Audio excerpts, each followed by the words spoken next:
Hello there, this is Network Africa. Coming up on the program, the migrant crisis worsens, but the Prime Minister of Greece insists that shutting his country out of Schengen is not the way out. Then it's 48 hours until Ugandans head to the polls and President Yoweri Museveni rounds up his campaign today. And later on, the President of Uganda multitasks and officially launches Africa's first solar-powered bus. We have an exclusive from the makers.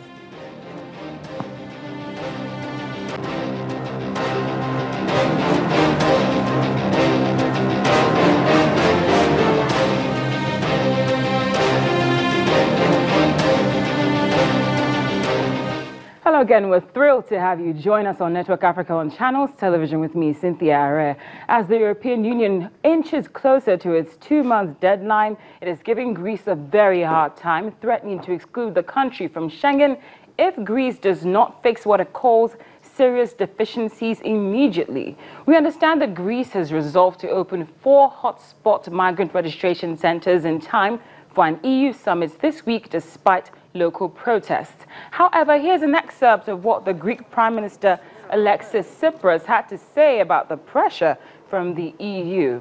According to this excerpt, he says, for all those talking of excluding Greece from Schengen, thinking is that this is a solution to the migration crisis, I say no, it is not. Let me be clear, excluding Greece from Schengen solves none of our problems, end of quote.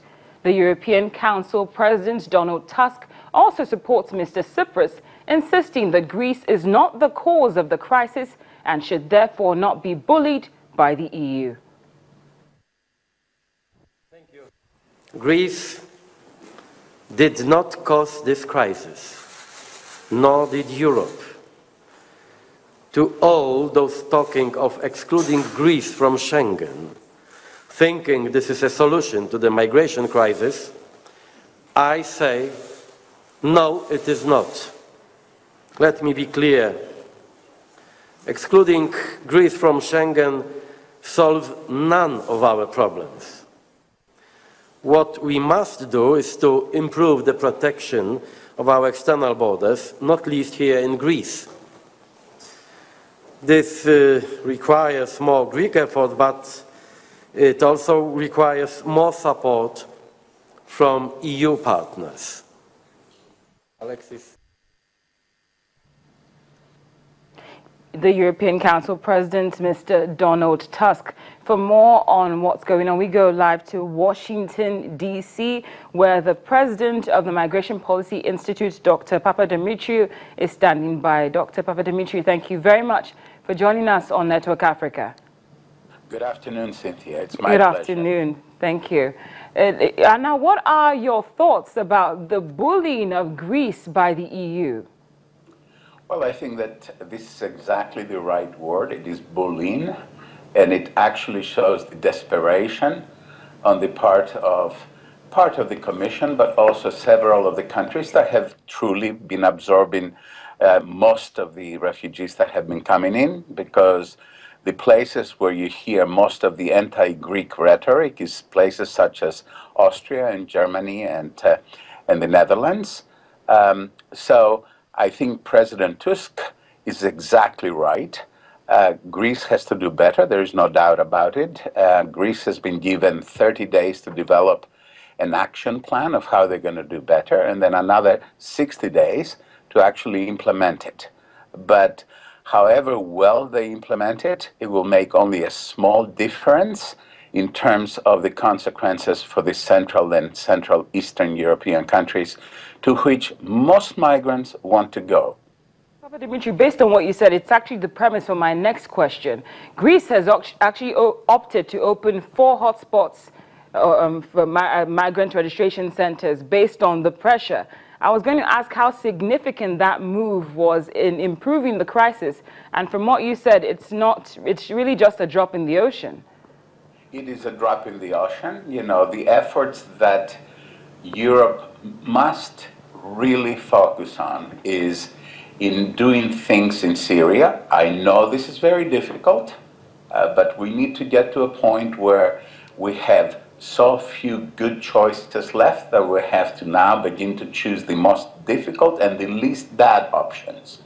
So things that Europe and the United States and others have been avoiding so far, such as developing safe spaces in Syria, we're going to have to really focus much more on that. We also have to focus on creating better opportunities for Syrians who are in Turkey and Lebanon and Jordan.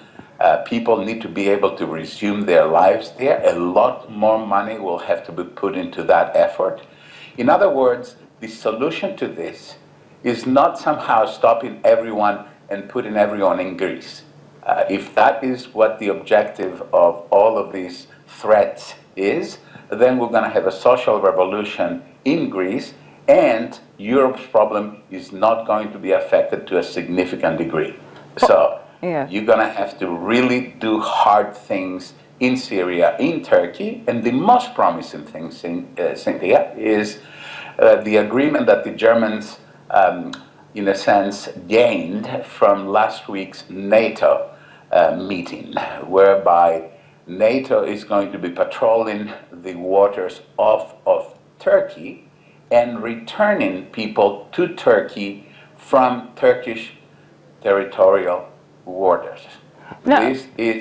This is the only way to do it, but in order for that to be fair, Europe will have to take many, many more people through a vast resettlement program from Turkey, from Lebanon, from Jordan. I'm sorry. No, not a problem. I remember that you just coming from Brussels, Dr. Papadimitriou, and my final question is, how much progress has the EU made in actually beginning to do the hard things that you just mentioned? Well, progress in measurable ways. In other words, the ultimate measure of whether there is progress or not is the reduction in the numbers of people who are trying to make it across the Aegean into the Greek shores. And there is no significant progress there. But in a sense, the ground is being tilled. The money finally that has been promised to Turkey has been found and liberated, as it were, and it will go to Turkey. Turkey realizes that it now actually has to deliver.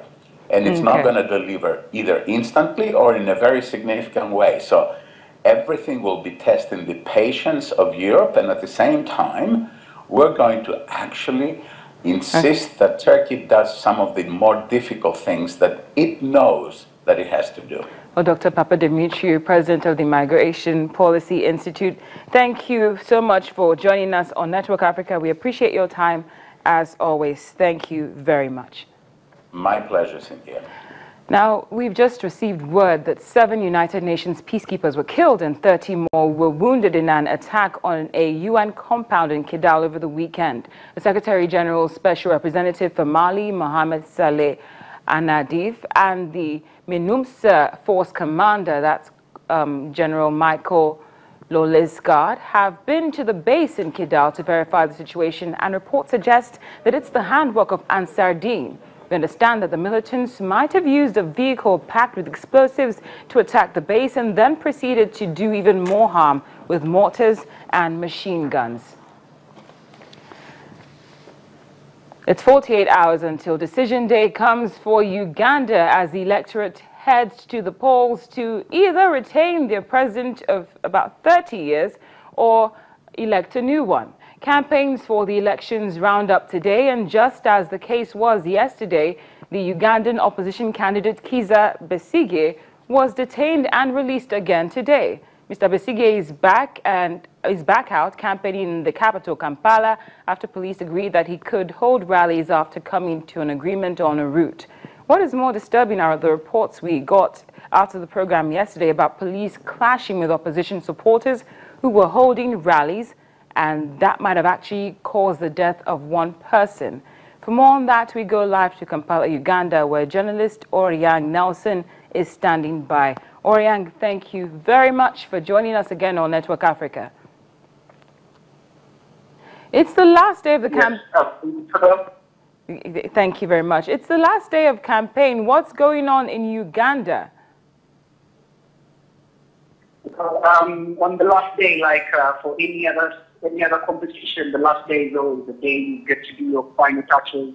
The presidential candidates are passing in their last messages. They're trying to give it more energy. We've seen more crowds at the incumbents rally. We've seen actually twice as much more crowd at the main opposition leaders rally. We've seen basically the presidential candidates are racing. The last day they're trying to get a lot of things done immediately. The president has the incumbent has just finished one of his rallies and he's headed after rally outside the city. But that's where he'll wind up his rallies from. But basically, okay, it's really high. The tensions of yesterday have come, and people are really ready to vote. Now, could you tell us more about the clash that we understand happened between opposition supporters and the police shortly after we spoke with you yesterday? Yeah, yesterday what happened was, well, the opposition leader, Dr. Kiza Besigye, wanted to use one of the streets that the police did not want him to use again. Literally, he got arrested for the second time yesterday. Okay. A lot of tear gas canisters were fired. Unfortunately, at least one life was lost. A gentleman who was later recognized shot in the neck, and he bled to death. Well, what's my final question? Is based on what you're seeing on ground as of right now, the last day of the campaign, is everything set for Thursday? Yes, I must say everything is set. The Electoral Commission has really played their role. The Uganda Electoral Commission has played their role. They've distributed the ballot boxes already everywhere. There's been a lot of issues with the national register, but that seems to have been sorted out. All candidates on both opposition and the incumbent are set. No one is planning on boycotting elections. At least for now, no one has come up with any word of planning on boycotting elections. Everything seems to be flowing smoothly, and we're waiting for Thursday as to all the candidates. The candidates are going to be having a day as the rest. Well, Oyang, we're also waiting for Thursday, and we hope to reach out to you then. Thank you so much for joining us on Network Africa. Still to come on the program, solar is the new electricity as more Africans opt to invest in this cheaper alternative in energy.